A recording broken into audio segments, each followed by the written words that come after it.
De 2007 à 2017, Secret Story a fasciné les téléspectateurs. Nombreux étaient ceux qui suivaient le quotidien des candidats et qui rêvaient également de participer au jeu. Cependant, au fil des années, l'émission a semblé de moins en moins naturelle et une polémique indiquant qu'il y avait beaucoup de triche a vu le jour. Émilie Neffenaf, candidate à Secret Story 3 durant l'été 2009 et qui en est sortie gagnante, avait pour secret d'être la pire ennemie de Vanessa, une autre candidate, qui lui avait piqué son homme quelques semaines avant l'émission, alors qu'elles étaient meilleures amies. En novembre 2020, dans une interview accordée à Non-Stop People, Cyndi Lopez, sa camarade dans la Maison des Secrets, avait indiqué « J'ai trouvé ça un peu bizarre qu'elle gagne parce qu'elle n'avait aucune notoriété à la sortie de l'émission. Si est à dire que moi, j'avais fait des bookings avec elle et il n'y avait personne qui venait faire des photos avec elle. » Des accusations qui laissaient penser que les votes étaient truqués.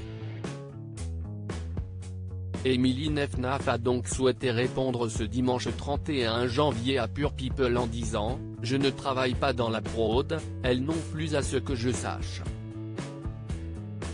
Si elle veut des réponses il faut qu'elle entre en justice avec Endemol, l'huissier. Peut-être qu'elle en saura plus. » Elle ajoute ensuite, « Mais moi je n'ai pas parlé parce que moi-même je n'ai pas la réponse à ces questions. Je ne sais pas d'où elle sort ça. » Accuser une production de faire ça si est super grave.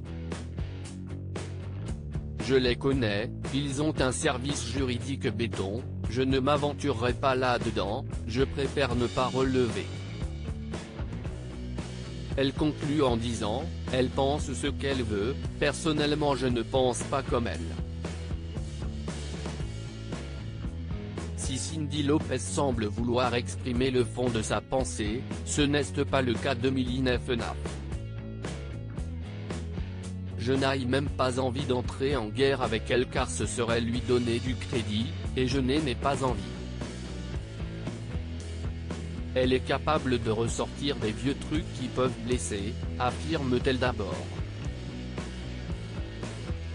Elle explique ensuite, je ne vois pas l'intérêt, aujourd'hui j'ai des enfants qui peuvent aller sur internet et tomber sur ce genre de choses.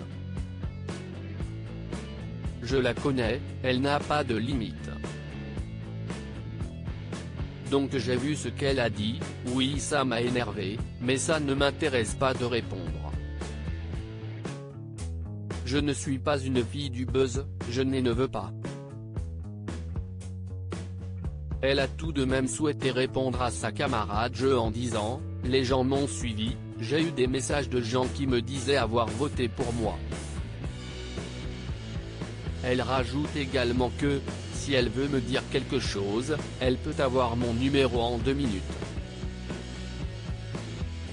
Qu'elle m'appelle, on se donne rendez-vous s'il le faut. Une querelle qu'Émilie Neffenaf ne souhaite pas étaler sur les réseaux, si je commence je ne finirai pas. Je suis trop naturel, trop vrai pour ça. Et je suis étonné car elle aussi.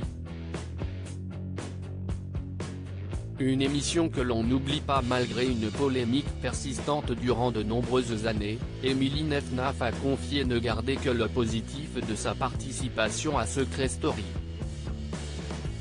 Elle a expliqué avoir adoré faire l'émission. J'ai vécu des choses inoubliables. De plus, la gagnée lui a donc permis d'empocher un chèque de 180 000 € qu'elle a souhaité investir dans des salons. Aujourd'hui, la candidate a su rebondir et semble épanouie dans sa vie, aux côtés de Jérémy Ménez et ses enfants, Maëla et Menso, dont on peut suivre le quotidien dans Maman est célèbre sur TFX.